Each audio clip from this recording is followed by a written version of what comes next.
Buenas noches. Bueno, siempre es un placer y un honor estar aquí enfrente y compartir lo que Dios pone en el corazón de cada uno de nosotros. Yo no soy la excepción, yo sé que cada uno de ustedes tiene una palabra que compartir y lo que deben tener es la valentía para servir. Y yo oro para que eso se dé y oro para que todos seamos charlistas aquí o afuera.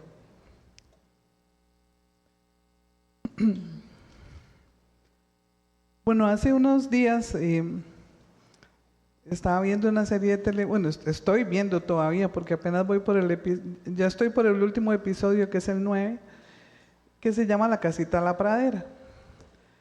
Me devolví a mi niñez, o sea que mejor ni pregunto quién la vio porque seguro solo yo me quedo con la mano levantada. Ya me daba vergüenza decir. Pues yo hoy en la mañana le pregunté a Marien y Marien no la había visto. Le dije yo, ay, Santísima Trinidad, ¿con cuánto nos vamos a quedar aquí? En una de las tantas, porque son un montón, ¿verdad? Le dice Catherine, la protagonista principal, a Charles, que es su esposo, le dice que lave los platos. Y él le dice que por qué va a hacer eso si es un trabajo de mujer. Entonces ella le dice, ¿tú crees en la Biblia? Y él responde, sí, claro. Le dice, bueno, entonces léase Segunda de Reyes 21, del 11 al 13. Y yo, ¿y cómo que en la Biblia dice que los hombres lavan los platos y a mí nadie me había dicho eso? Y menos como de mi corriente, ¿verdad? Que ya llevo yo... Y me voy a la Biblia a ver qué era lo que decía, ¿verdad? Porque ya ahí sí dije que como que se está tan vacilón y una sociedad tan machista que hemos sido catalogados, ¿verdad? Y más en mi crecimiento, y dije yo, ¿cómo es que nunca los pastores hablaron de eso en el púlpito? Yo me lo cuestioné, no crean. Bueno, la verdad que me llamó mucho la atención. Y resulta que Segunda de Reyes 21, la segunda parte del versículo 13 dice, voy a tratar a Jerusalén como se hace con un plato que se restriega y se pone boca abajo. Y cuando lo leo, yo me imaginé a Dios ahí, ¿verdad? Lavando con cloro, con jabón, con agua caliente, con esponja gruesa y dándole a los platos. O sea, yo me imaginé a ese Dios dándole a los platos. Bueno, en mi tiempo había que poner la cafetera para hervir agua, o sea, la cafetera no es esa que pita, no, es la de aluminio que uno la ponía en el fuego, ¿verdad? Y ahí servía el agua y uno le chorreaba el agua caliente a los platos. Hay varios, ¿verdad? Sí, ya vi que también hay varios que hacían eso. Y chorreaba los platos y les iba quitando la grasa, el olor, bueno, todo eso. Y yo me imaginé a un Dios lavando esos platos. Dije yo, y mira, qué vacilo, bueno, y seguramente que sí. Y ahora no, ¿verdad? Ahora ya es una maravilla. Usted abre el tubo y sale el agua caliente. Y otras tienen máquinas de lavar platos y nada más los ponen ahí, no hacen ningún esfuerzo, solo echan líquidos y se acabó. Entonces yo más bien me remonté a la forma en que yo lavaba los platos y dije yo, uy, qué maravilla, ¿verdad? Yo me monté todo un video en la cabeza. Pero cuando me devuelvo al contexto del versículo, y yo, qué raro, me devolví. Yo no sé si a ustedes les pasan las mismas que a mí, que hay pedazos de la Biblia que uno dice, esto yo nunca lo he leído. Y eso yo nunca lo había leído. Entonces ya me di cuenta que la forma en que la protagonista dice ese versículo está sacado de contexto, por supuesto, ¿verdad? Que ya yo ahí tuve que perdonar a todos los pastores y todo, porque dije yo, bueno, no era como lo dijo ella, ¿verdad? Resulta que me encontré con una historia de un rey que se llama Manasés. Fue uno de los reyes más malvados que tuvo el pueblo de Judá. Y en el contexto, esta expresión, esa que dice, como se hace con un plato que se restriega y se pone boca abajo, es la representación de la ira de Dios sobre el pueblo de Judá. para eliminar la maldad que había en ese pueblo. Seguí investigando un poco más y me encontré otra parte, porque ya yo había juzgado a Manasés. Dije yo, ¿qué es este Manasés tan malo? Porque yo no sé si ustedes han leído el libro de Reyes. Yo sé que Jan sí. Y es un hombre malo, o sea, léanse Reyes, ese capítulo en particular. Pero resulta que hay una segunda parte que está en el libro de Crónicas y que le cambia a uno el panorama completo de quién es ese rey. Con estos dos relatos yo obtengo el nombre de esta charla, a la que le puse más allá de ser lavados como un plato. Y en estos relatos encuentro 3 verdades que me gustaría compartir. Pero antes vamos a invitar al Espíritu Santo, no solo para mí, para que yo hable lo que tenga que hablar, sino también para que escuchemos lo que tengamos que escuchar. Dios, grande es tu misericordia, grandes son tus maravillas, grande es tu poder, grande es tu gracia, grande es tu amor para con tu pueblo, Señor. Gracias por encontrar estos textos, gracias por traerlos a mí. Y yo te pido que sea una comunicación certera entre lo que tú vas a poner en mi boca y lo que también vamos a escuchar, Señor. Venimos con un corazón dispuesto, venimos con un corazón enseñable, venimos con un corazón arrepentido y venimos dispuestos a saber qué es lo que tú tienes para nosotros. En el nombre de Jesús. Amén. La primera verdad dice: Dios utiliza la aflicción para lavarnos más allá que a un plato. Y está basada en esta parte de Crónicas, que es Crónicas 33, está bien colocado, ¿verdad? Crónicas 33, del 10 al 11. Y dice: el Señor habló a Manasés y a su pueblo, pero no le hicieron caso. Por eso el Señor envió contra ellos a los comandantes del ejército del rey de Asiria, los cuales capturaron a Manasés y lo llevaron a Babilonia, sujeto con garfios y cadenas de bronce. Yo los invito a leer Segunda de Reyes 21 completo y Segunda de Crónicas 33 completo, para que puedan tal vez aprender más sobre esta historia. Manasés es hijo del rey Ezequías. ¿Saben quién era el rey Ezequías? Aquel que se iba a morir, que Isaías le dijo que se iba a morir, y él se puso a llorar, ¿verdad? Y se puso a clamar, y Dios le dio palabra a Isaías y le dijo que le iba a dar 15 años más de vida y que lo iba a librar del ataque asirio, y ya Asiria había conquistado el reino del norte. Acuérdense que el reino se dividió en el reino del norte, Israel, y el reino del sur, Judá. Me lo repito porque a mí se me olvida. Mañana me preguntan y se me olvida cuál era el norte y cuál era el sur, pero hoy lo dije bien. El norte es Israel, el sur es Judá. Este rey, Ezequías, dice que sus acciones fueron buenas, rectas, sinceras ante el Señor su Dios.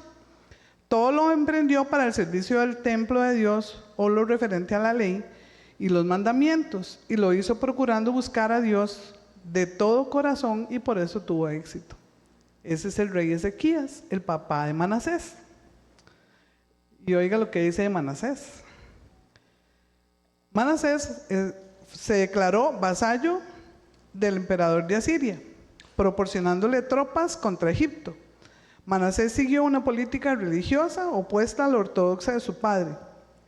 Toleró los cultos asirios, incluso en el templo de Jerusalén, así como elementos sincréticos.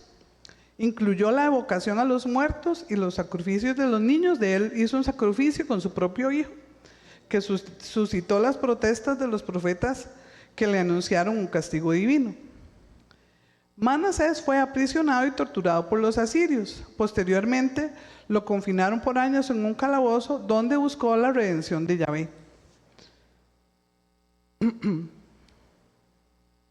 Después de Manasés llega otro rey que se llama Amón, Y después de Amón llega otro rey que se llama Josías, que fue un rey bueno, nieto de Manasés.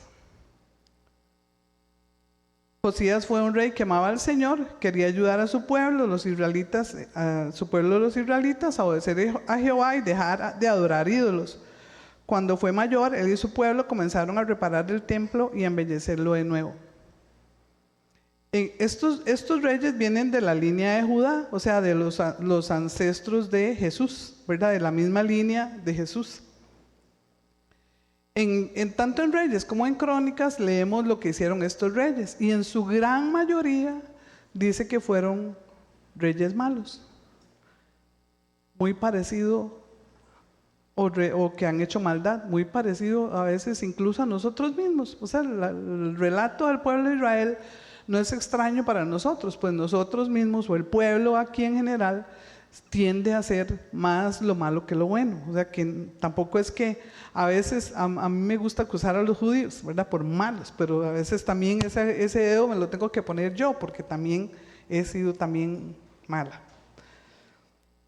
Así que se parecen a nosotros, es un relato de un pueblo que se parece a lo que también nosotros hacemos. Pero volviendo a Manasés, porque ahí ya los perdí, ¿verdad? Ezequías, Manasés, ya se me olvidó el otro, y Josías. Y ahí siguen los reyes. Ya aquí está caído el reino del norte. Aquí ya está solo reinando el reino del sur, o sea, el reino de Judá. Volviendo a Manasés, por más vasallo que fue Manasés del rey de Asiria, lo aprisionó, ¿verdad? Se lo llevó, lo esclavizó, le puso grilletes en los pies, le puso garfios, le puso cadenas. ¿Qué hace uno cuando está prisionero? ¿Qué hace uno cuando está encerrado? Lo golpean, lo golpearon. Y yo me imagino que él estando ahí, después de ser rey y poder hacer todo lo que quería hacer, estar encerrado, sin poder hacer nada, encadenado. ¿Ustedes creen que se sintió humillado o se sintió altivo? Humillado. Y cuando nos sentimos humillados, ¿qué hacemos? Es la mejor manera de buscar a Dios, ¿verdad? Es la mejor manera de saber que hay uno que es más grande y hay uno que me da la libertad aún estando esclavizado. Viene el dolor, vienen las lágrimas, vienen las culpas, viene el arrepentimiento,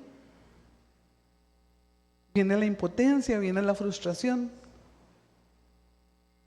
Y lo único que uno acata es arrodillarse, es humillarse. Y el significado de humillar dice inclinar o doblar una parte del cuerpo, como la cabeza o las rodillas, especialmente en señal, esta parte es importante, en señal de sumisión y acatamiento.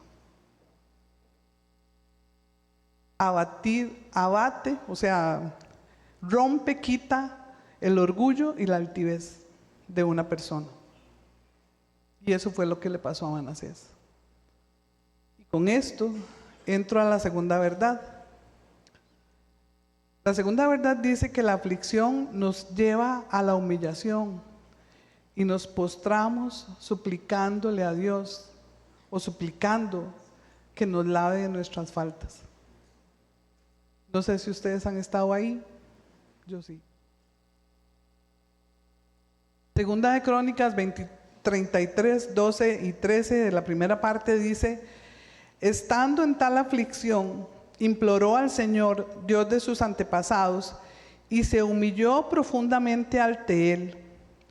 Oró al Señor y escuchó sus súplicas. Él reconoce sus antepasados, yo creo que ahí hasta se acordó todo lo que le decía a su papá Ezequías, ¿verdad? Que uno está ahí y uno dice, papá me dijo, hoy papá me dijo, y mamá me dijo, y mi abuela me había dicho. Y ahí se le acordó todo el rosario que le habían dado a uno de las cosas. Yo me imagino a Manasés ahí igual.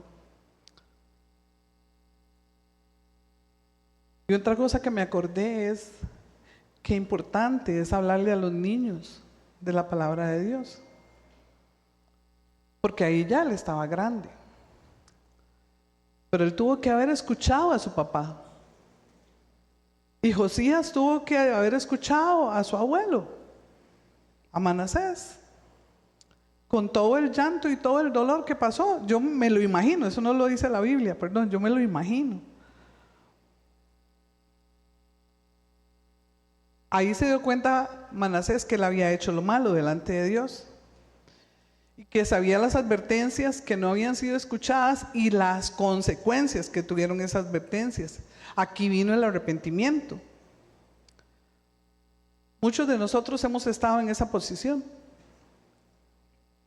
Muchos de nosotros hemos cedido terreno hacia la desobediencia, no escuchando, no aplicando lo que se nos dijo, dejando los consejos de lado, dejando las enseñanzas, avergonzados incluso de todo lo que nos pasó e incluso de todo lo que pudimos haber evitado. Nos dejamos guiar por el dolor, por la amargura, por la tristeza, por el rencor, por la desilusión, por el ego caído. No hay cosa más dolorosa y humillante que el ego caído. Cuando yo me creo que yo estoy aquí y no estaba ahí, estaba allá, ahora estoy allá.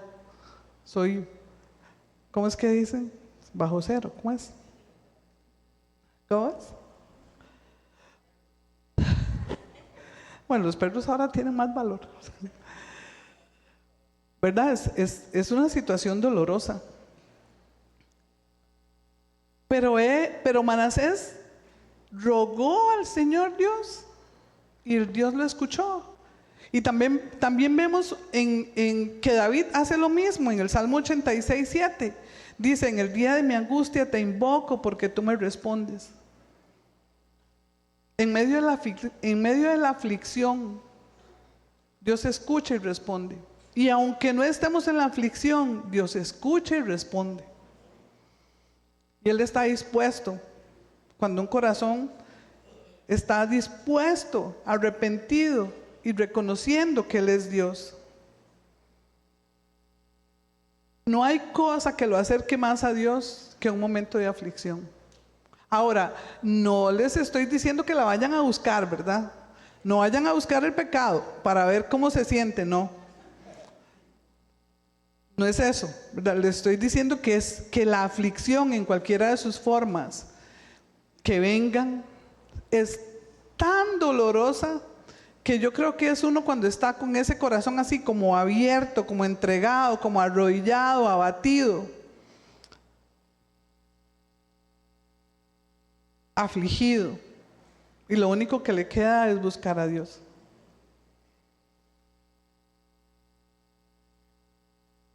No la busquen, pero si pasan por ella, acuérdense que Dios los escucha, que Dios está ahí con ustedes, o que está con nosotros, no me voy a excluir, que está con nosotros ahí. Y no es nada, que no solo nos escucha, y no solo nos perdona, sino que nos reivindica. Y esto me lleva a la tercera verdad. La tercera verdad dice: por su amor, por su gran amor, somos lavados, más allá que un plato. Y no solo eso, sino que reivindicados por su amor y por su poder. Y segunda de Crónicas 33, la parte segunda del versículo 13 dice: y le permitió regresar a Jerusalén y volver a reinar. Así Manasés reconoció que solo el Señor es Dios. Ustedes se pueden imaginar en este contexto de esta historia de un rey malvado que hizo todo lo malo. Ustedes saben que llevara a ídolos al templo de Jerusalén. Ustedes se pueden imaginar que haya sacrificado a sus hijos para entregarlos a un dios griego. Cualquiera de nosotros que somos juzgadores, ¿qué hubiéramos pensado de este rey? al infierno, ¿cierto? Ese se ganó el infierno, porque es nuestro juicio. ¿Y qué piensan de eso? Él se arrepiente, ora en súplica. Dios lo escucha, lo perdona y lo reivindica.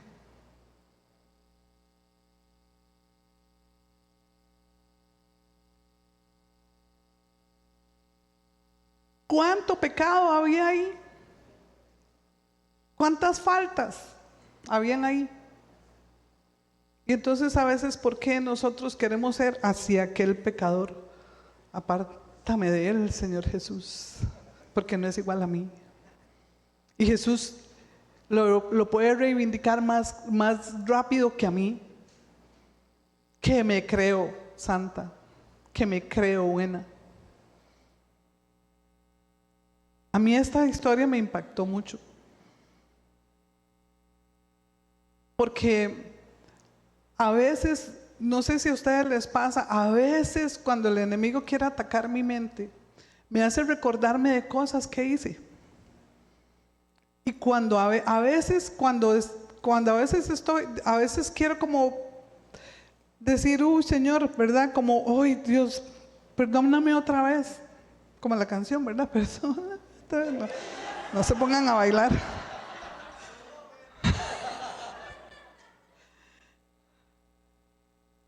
No, no era esa, no era eso, ¿verdad? Ese corito no era.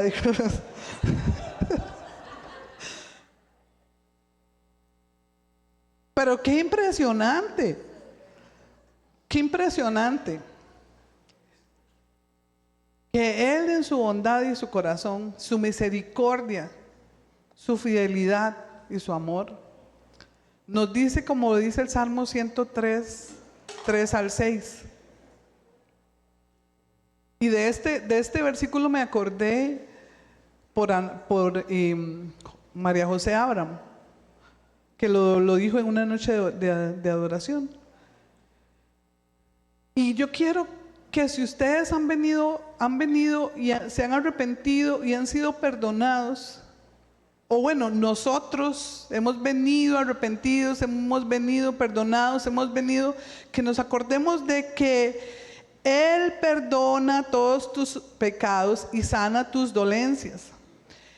Él rescata tu vida del sepulcro. O sea, que ¿dónde estaba este pobre Manasés? Estaba más muerto espiritualmente. Y dice, Él rescata tu vida del sepulcro y te corona de gran amor y misericordia. Él te colma de bienes y tu juventud. No, este sí me sonó divino. Y tu juventud se renueva como el águila. Porque es una juventud espiritual. Él no está hablando aquí de una juventud física, porque el cuerpo se deteriora por la edad, pero el espíritu no. Y el espíritu dice que aquí lo renueva como el águila. Bueno, ahí les queda otra lección, cómo es que se renueva el águila, ¿verdad? Hay una canción sobre eso también, pueden irle a investigar. Ese sí es un corito. Ahora sí estoy hablando cristiano. Y ve qué interesante, el Viejo Testamento decía que para perdonar los pecados los sacerdotes tenían que hacer un sacrificio, ¿se acuerdan? ¿Verdad? Y cada rato tenían que seguro estar ahí quemando corderos, ¿verdad? Bueno, igual nos pasaría a nosotros, ¿verdad? Todas las mañanas, de pronto hasta la mañana, tarde y noche, así 3 tandas, dele, para perdonar todos nuestros pecados, porque pecamos todos los días.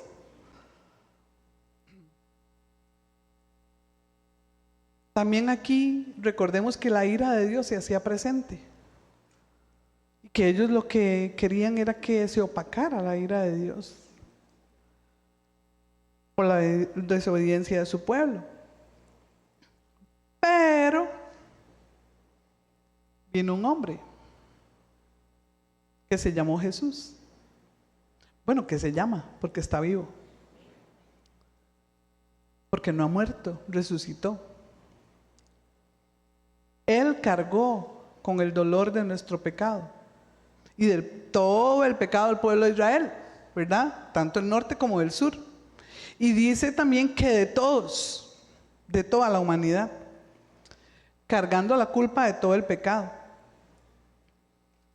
Si nosotros sabemos el significado de la angustia y sabemos el significado y el dolor del pecado, cuando hemos pecado y ya hemos sido cristianos, sabemos el dolor del pecado, ¿verdad? Sabemos que nos ponemos como, no sé, a veces yo siento, yo me figuro y me hago imágenes y yo siento que uno se ve gris, como oscuro, cuando ha estado en pecado. Como que algo se pierde en uno. Y si nosotros sentíamos dolor por los pecados que nosotros cometemos, ¿cómo sintió Jesús en cargar por pecados que Él nunca cometió?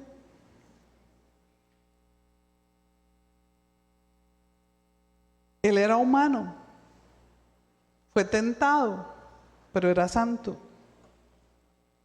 Y por obediencia a su Padre, y lo vimos la semana pasada, Él cargó con nuestro pecado.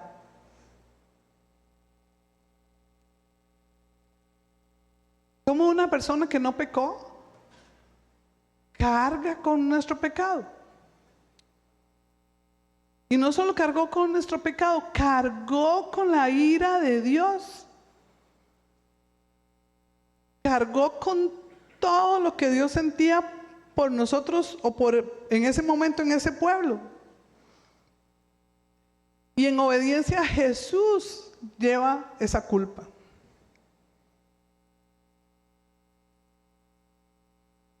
Y si nosotros vemos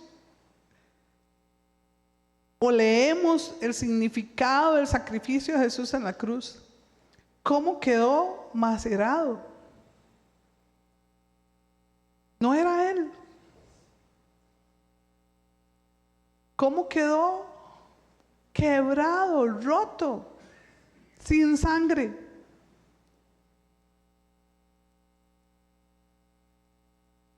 A veces nosotros cuando nos hacemos una heridilla o un golpe, y no sé si a ustedes les ha pasado ahora que pasa uno ahí como ay, y allá con todos los ayes habidos y por haber, porque se le torció el pie por andar tacón alto,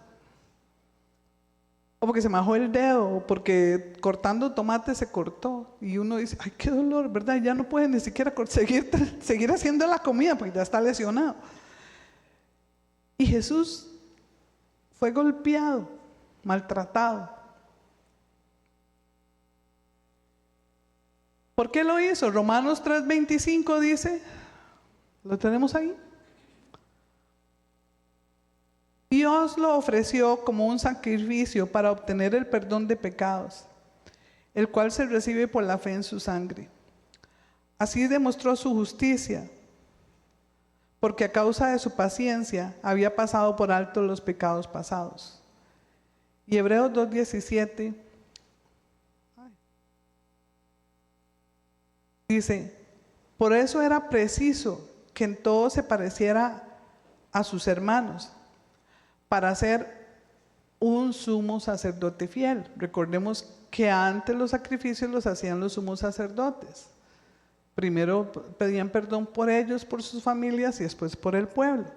Y aquí Jesús, con un corazón limpio y puro, Él se ofrece en sacrificio fiel y compasivo al servicio de Dios a fin de obtener el perdón de los pecados del pueblo. Esta es una charla también muy interesante que había dado Yolín, la pueden buscar, de lo que es Jesús, el sumo sacerdote.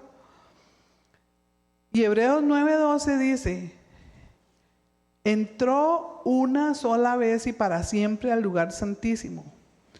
No lo hizo con sangre de machos cabríos y becerros, sino con su propia sangre, logrando así un rescate eterno.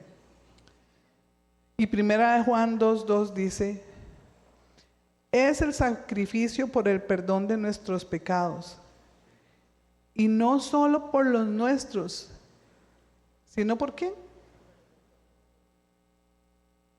Aquí es Juan hablando, ¿verdad? Está hablando por el pueblo de Israel. Y está diciendo que no por los nuestros, o sea, no solo por el pueblo de Israel, sino por todo el mundo.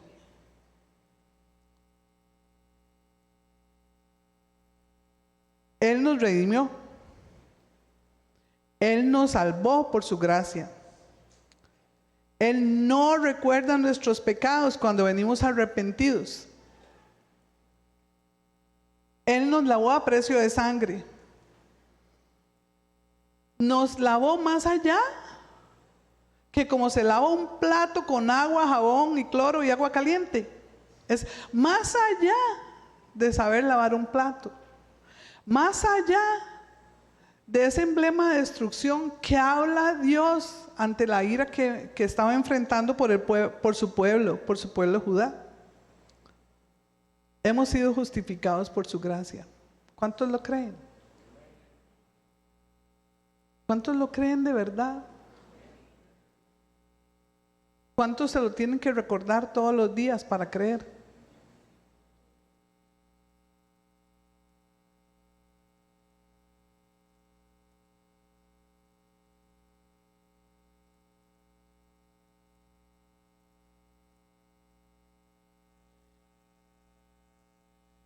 Yo quiero ir concluyendo aquí con esto.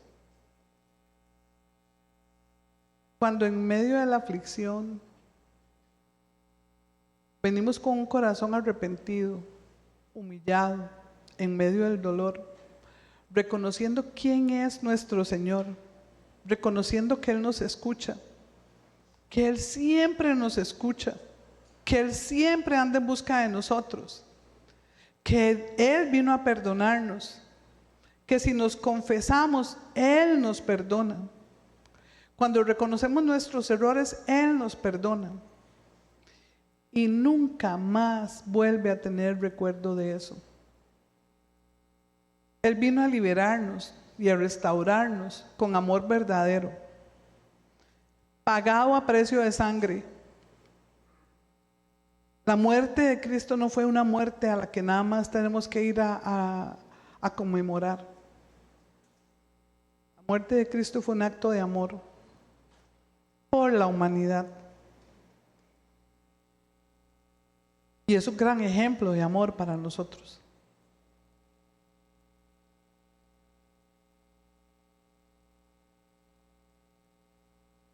Es una muestra enorme de gratitud para que al amarle encontremos el perdón.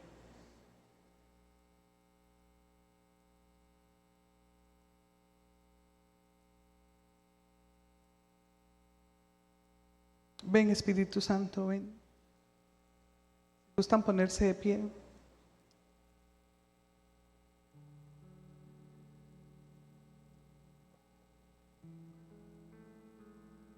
Toda la ira de Dios cayó sobre Jesús.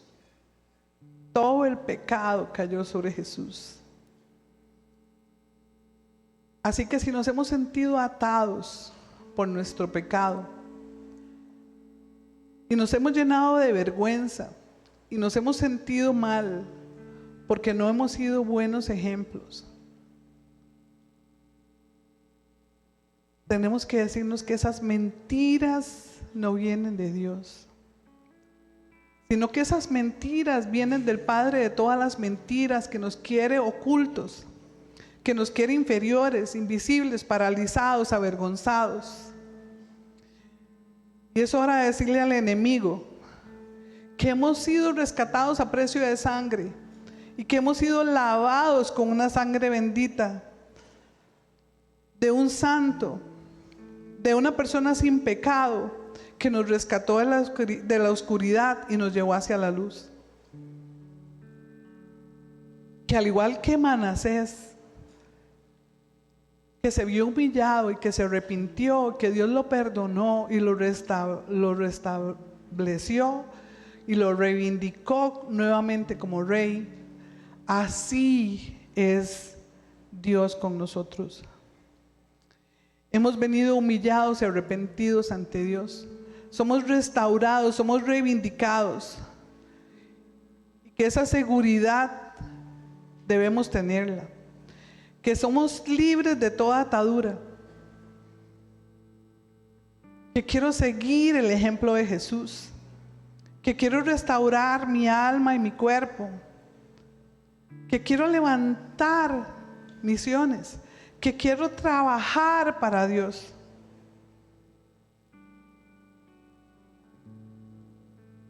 Ven, Espíritu Santo. Quita de nosotros todo bloqueo. Quita de nosotros toda vergüenza. Quita todo grillete. Quita toda atadura mental. Quita toda mentira que nos paralice y que no nos deje movernos y dar un paso adelante para decirte: yo estoy aquí, Señor, úsame.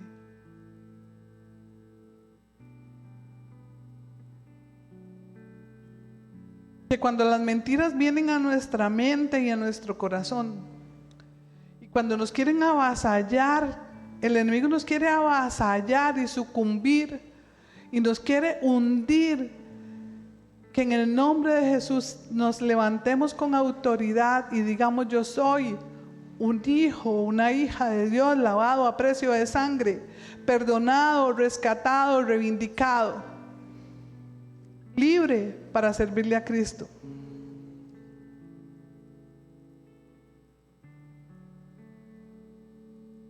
Te pedimos, Dios, que nos des esa valentía y esa autoridad para que podamos decirle al enemigo: tú no eres mi dueño. Mi dueño es Dios, el Señor a quien yo quiero servir.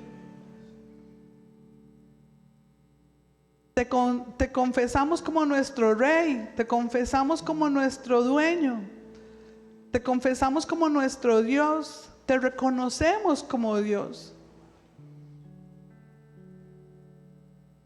Reconocemos y queremos hacer tu voluntad, Señor.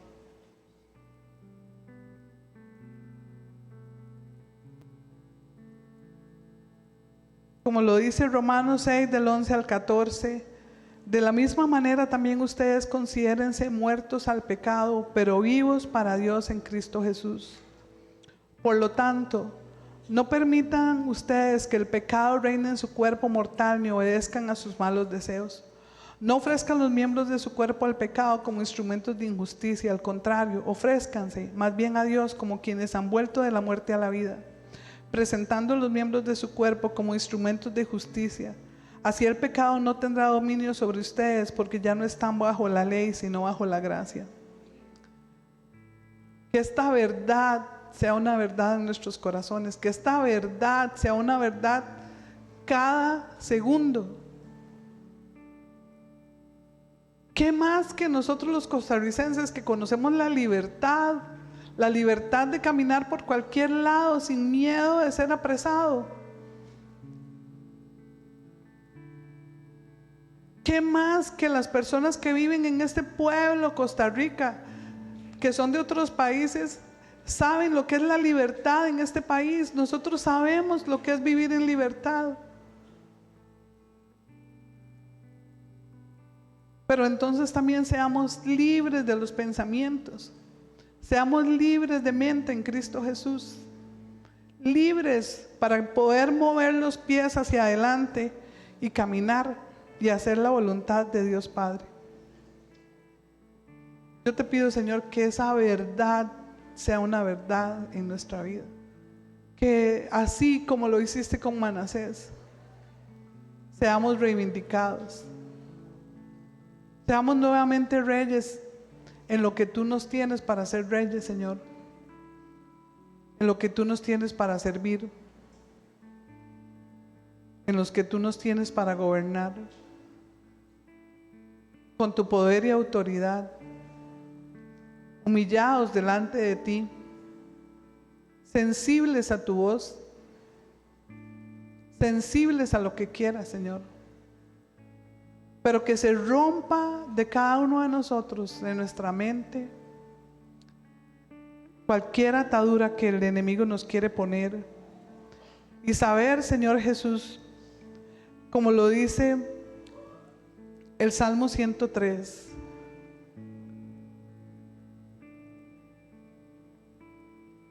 que somos perdonados, que nos has sanado las dolencias, que hemos sido rescatados, que nos rescataste de la muerte, que estamos coronados con amor y misericordia, y que nos renuevas, que renueva nuestro espíritu.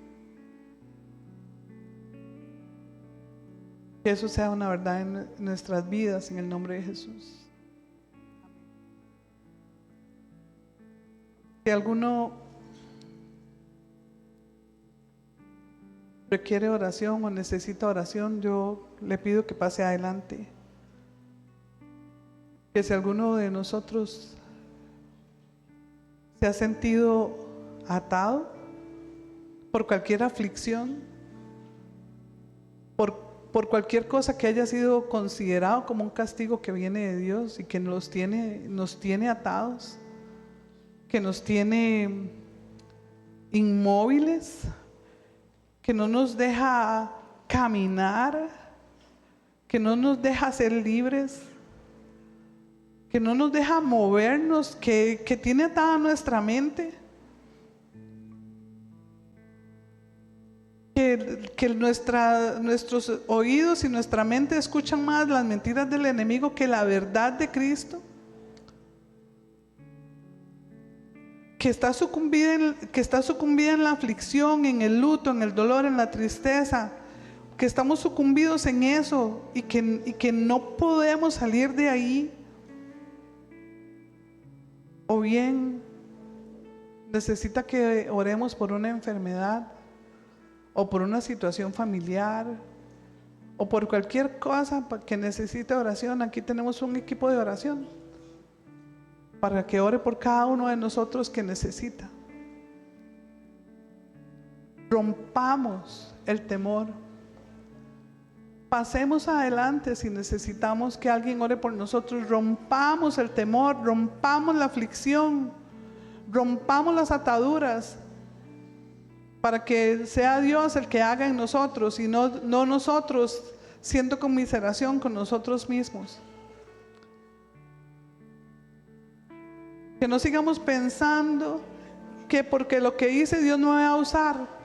Que no sigamos pensando que porque lo que me pasó no soy ejemplo. Que no sigamos pensando que tenemos una mente que no está libre en Cristo, sino que Él, con la ayuda de Él y con la ayuda del Espíritu Santo, podemos salir adelante de las cosas. Pero tenemos que romper la barrera y pedir oración. Romper la barrera y venir al arrepentimiento. Romper la barrera y suplicarle a Dios que haga lo que Él tenga que hacer. Rompamos esa barrera en el nombre de Jesús. Demos el paso que tengamos que dar para caminar sobre la voluntad de Él sobre nosotros. Gracias, Dios. Gracias, Espíritu Santo. Muévete con poder, muévete con poder. Muévete sobre cada uno de nosotros, Señor.